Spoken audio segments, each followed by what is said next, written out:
You have never seen another moment like this. Athlete's choice, shared goal. They stopped loosening once the official said, yeah, it's possible. It's amazing. Bill, Israel, Kevin, Jackie, while I have you here, just do this for me. Give me a little of this. Miracolo meraviglioso. Let's go. Manja, Tony, Anthony, Joseph, relax. AOC vibes. Not the size of your mama and the Mia, it's the size of the Mia and the mama. What a day. Another stunner at these Olympics. U.S. women's national teams lost in the semifinal game to Canada. That's where we start. The team that came in on a 44-match unbeaten streak had lost in the group stage, loses again here to Canada, and it will not be gold or silver again for the USWNT at the Olympics. Play for bronze later this week. Diagnosing this loss, Megan Rapinoe today was in tears and put it all on the players. Israel Gutierrez, around the horn to you. What happened? Well, I mean, first of all, we're looking at this U.S. women's team the way we do the U.S. men's basketball team, right? If they don't win, we wonder, wow, what's gone wrong? Everything has gone wrong. And really, I mean, they outplayed Canada. They outshot Canada. They basically had the same issues they've had this entire tournament, as the offense just wasn't there. They were just basically one pass, one connection away. And so you can't feel terrible about the team as a whole. But to hear Megan Rapinoe talk about it afterward, it feels like it came down to perhaps they were feeling a little bit too good about themselves. Perhaps this winning streak went too long and they didn't play as hard as they should have, or non-losing streak. They didn't play as hard as they should have, as consistently as they should have. 5 matches in 13 days, probably a lot. And I'm sure, individually they're all going through a lot at this time in the world. But overall, I think, you can't say that this is a terrible time for the U.S. women's soccer team. It's just they happen to be in a lull, and maybe we'll end up with a bronze medal as a result and have to sort of recapture their magic a little. Kevin Blackistone. Well, they were number 1 ranked in the world according to the rankings. Canada was number 8. But first of all, before I dissect them, let me just give a shout out to Canada. I mean, they're now on a 9-game unbeaten streak. That was their second shutout during the tournament. And they had 2 bronze to show for the last 2 Olympics, and now they get to play along with Sweden for first ever gold for Canada. So good for those women.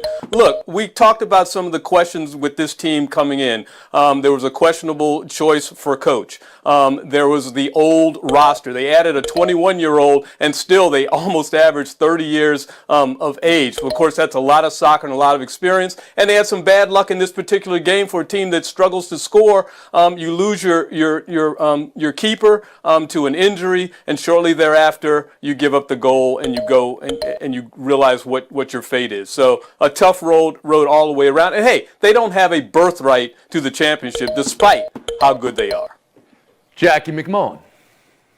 Yes, I think you're right, KB, in this much. They're a little bit of a victim of our expectations, maybe not so much their own. I think in the soccer world, the World Cup is still where it's at, but the rest of the world was watching now, and what they saw, to your point, KB, was a roster that was a bit older. Lynn Williams, who was one of the stars of this team, was an alternate originally for Tokyo. She wasn't even supposed to be on the team. So I do think that you have to look at this roster, the way it was constructed, the hockey line changes, wholesale changes with players. I think you heard a lot about lack of continuity among this team. But the thing that stays with me was what Megan said when she said, we never have felt that joy. And that's what I always think of. When I think about World Cup women's champions and Olympic champions in soccer, I think of the joy. I think all the way back to Brandy Chaston, forgive me, with their arms raised with the sports bra. And there was a love of the game and the love of the competition that just never seemed to be there.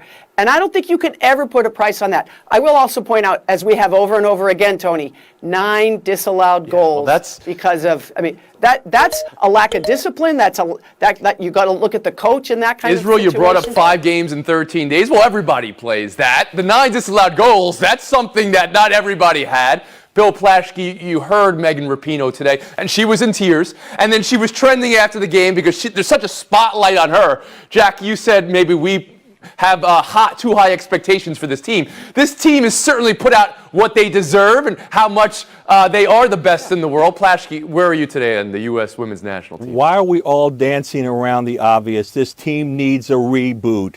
They've gotten old. They're the greatest World Cup team we've ever had, the greatest women's soccer team we've ever had in this country, 2 consecutive World Cups, 44-game win streak.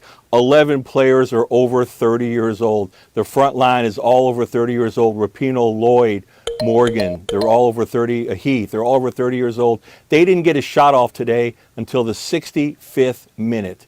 This is a team that wilted under the heat. They wilted under the pressure. It happens. It's life. It's cyclical. Happens to all teams in all sports in this country. It's time to get younger. It's time to get fresher. It's time to make a move, get rid of some of the old guard. It's time for a change. We have to admit that. Mm-hmm. Thank you for your thoughts there. We're going to move on. Mutaz Essa Barshim. Yeah, I mean, I just want to see a winner. I mean, and I saw two. I saw two, but I felt a little bit let down. I mean, if I'm seeing two, that means there's no silver medalists. Why didn't they just get the 2 silver medals? I would have rather have seen a jump off. Look, good for both guys. Tremendous sportsmanship. I'll tell you this. I never knew that could be in the offering. I never knew that you could come to an end of a competition and say, hey, if you folks don't want to go anymore for whatever reasons, both of you can have. But you walk away saying, I didn't see a winner here when you've got 2 men celebrating like that? I did. Look, good for the Italian guy because we know he was injured in 2016. So was Barshim. I mean, they both have come back from near career. Exactly, but at least he got a chance to medal in the last 2 Olympics, I believe. So good for them. Great sportsmanship. But I just would rather have seen them jump it off. On Sunday, 7 golfers played off for a bronze medal. We have super tiebreakers in tennis. So that's all I want to see. Just Jackie Mack, you're shaking your head no a little bit here.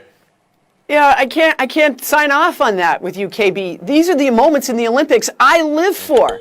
That unbridled joy, the 2 of them sharing this moment together. And by the way, they're not strangers. They're good friends that have been competing against each other for over a decade, if I'm not mistaken. They've known each other a long time, and they've both, as Tony said, coming back from catastrophic injuries, one of them missed Rio. So to me, this is the perfect ending to a long journey for 2 guys who have immense respect for one another. Isn't that what the Olympics is all about, is this sort of collaboration with all these countries from all over the world? I loved this. Bill Plashke? It was so cool to hear Barshim say, you mean we can each win a gold? Yeah, let's go for it. They didn't bat an eye after that. That was tremendous quote. No, the Olympic motto is faster, higher, stronger. KB, they couldn't go any higher. They were as high as they were going to get. So let's go stronger. Let's go together. Let's go sportsmanship. Let's share it. Real? It was it was my favorite moment of the Olympics. Okay. They were so excited. It was tremendous. In gymnastics, if judges decide that 2 gymnasts have the same score, they have a tie. Same in diving. And I understand that you could sort of have a jump off, but you're not going higher. You're going lower so it becomes a stamina contest. It's not becoming a high jump contest at that point. You can absolutely be okay with the tie there. Neither of those guys has to go the rest of their lives saying they tied. They can just say, I won a gold medal in the high jump. They don't have to share the rest of the information. So yeah, I think for the sake of sport, for the sake of these 2 gentlemen, I think have you been swayed the tie or giving them 2 gold medals here? is the way to go. I have not been swayed because you know what I tune into the Olympics for? To see the greatest performances ever. Like Fulimar Rojas out of Venezuela, the triple crown, the triple set a world record, who set a world record. Unbelievable. First woman from Venezuela to get a gold medal. And you know what that country's been going through for the last 5 or 6 years. So that's what I tune in. And you saw it. You also saw 2 men sharing a gold medal here. And jumping as high. I mean, here's the thing in competitions, and you love track and field, KB. I know you know this. You're not just competing. You're competing against the bar. That's what they're competing against. They're not each other. Let's talk about some of the jaw-dropping events. Lamont Biles, who, when I look back now, the fact that this was a person, since she was a little girl, not a young woman, a little girl, has had the weight of the world and the kind of pressure that she's been under. Also, as a young African-American star, some consider the best athlete in the world.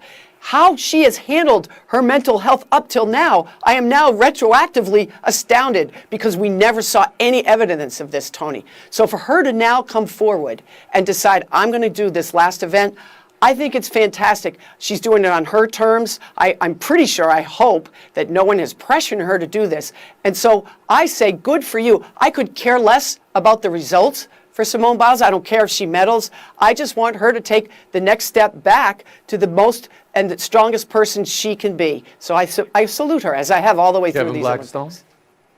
Well, you know, as the news unfolded about the twisties, which I had no clue about until the past week, and how dangerous it can be to gymnasts, I'm very queasy about this. And I feel like you, Jackie, you know, I hope she made this choice on her own volition.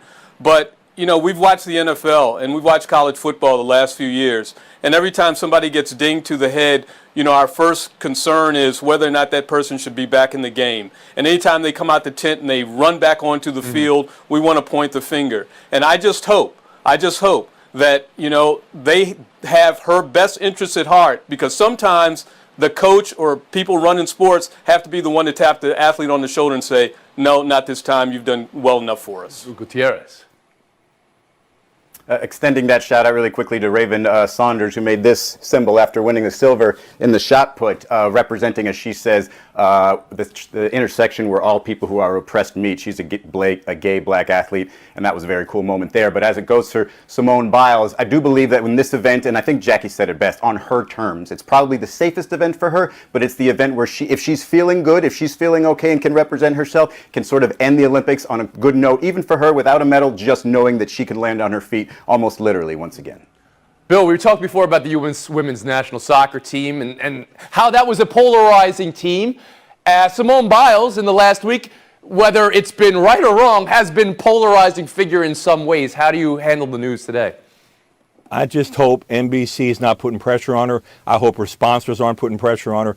I hope the USOC is not putting pressure on her. She's think about this. She's facing more pressure in this event than she did in the team competition. She's a defending champion. She's all alone out there.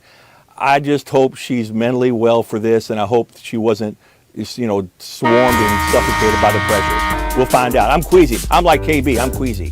It will be an incredible event and maybe the most watched event of the entire Olympics, don't you think? Kevin Blackistone in the lead, 24, taking a break, buy or sell on the other side. Real, remember when you said something was huge, potentially large? We have two pieces of substantial, potentially impactful news of the day from the NFL. First, in Philadelphia, first-round pick Devontae Smith sprained MCL. Timeline on that is week to week. His frame was the question in the draft. That doesn't go away here. And Carson Wentz and the Colts reportedly weighed the options of foot surgery all last week, have decided to go under the knife. Wentz out anywhere 5 to 12 weeks. His debut with Indy to start the season very much in doubt. What position does that put Wentz and the Colts in, Bill Plaschke? Devastation, utter devastation. They had the toughest schedule in the league the first 5 weeks of the season. The Seahawks, Rams, Titans, Dolphins, and Ravens. They have really no backup with any experience. Andrew Luck, are you listening? Where are you, Andrew Luck? You go straight to Andrew Luck here? You go straight to devastation here? I go straight to Andrew Luck. The whole season is, they've done everything right. To have this happen is so unfortunate. I'm going to ask for a new graphic to be made. You know, I've got the fire here. You know, I've got the cheese here. You know, I've got, you know, the algorithm here. Alarms, because Bill Plaschke is the most alarmed panelist we have. Let's go, Israel Gutierrez. Okay. It would be devastation if you had so high expectations for Carson Wentz. All you're really banking on is him being together with Reich again and then maybe recovering that second year quality. I don't think you were going to get that from him. In fact, I think you probably should look elsewhere, period, because there's backups out there that can keep your team afloat. A Gardner Minshew from Jacksonville would probably be better for you right now than a Jacob Eason. And then, you know, 5, 10, 15 weeks from now, maybe you get Carson Wentz back and can go ahead with that. Expectations were high for Wentz in Indy, right? And they made the move. They gave up something for him, Kevin Blackistone. Yeah, but they were 5 to 12 weeks. Could be just missing the preseason. Go ahead. Yeah, 5 to 12 weeks, that's such a large window. That's why I'm on Team Plaschke here. This is part of the playoffs right now for this team. I mean, it's not even close. They've got one quarterback on their roster right now, Brett Hundley, who's ever been in an NFL game. So So to Izzy's point, now they probably got to go out and get somebody else. You just can't roll Jason Eason out there and expect to pick up where you thought Carson Wentz could take you. So this is a really tough break for them. You feel bad for them after all they've gone through with quarterbacks. The panic room is built for two. Blackistone and Plashke. Jackie Mack, where are you with news about Wentz's surgery?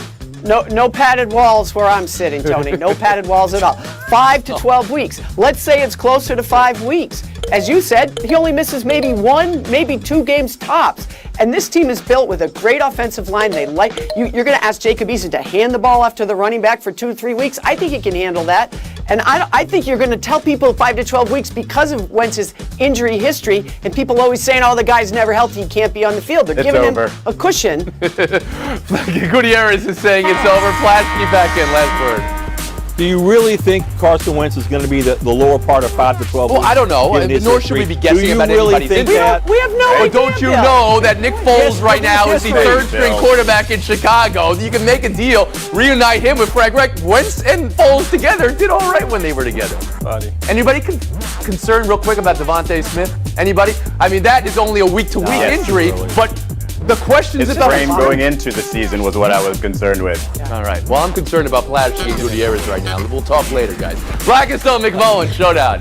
2 minutes out of a $44 million deal. What a country. Chris Paul opting out. Kawhi Leonard opting out to become a free agent. He was due $36 million this year. That's some NBA news. How about this? The Heat reportedly going in on Kyle Lowry. Jackie McMullen, Kevin Blackistone, welcome to Showdown.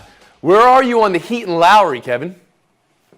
Well, I think it's a great deal. I mean, Kyle Lowry's done all he can up in Toronto. They need a point guard down there. You saw what Chris Paul was able to do for Phoenix, get them oh so close, and I'm sure they're thinking they can get the same out of a guy like Kyle Lowry.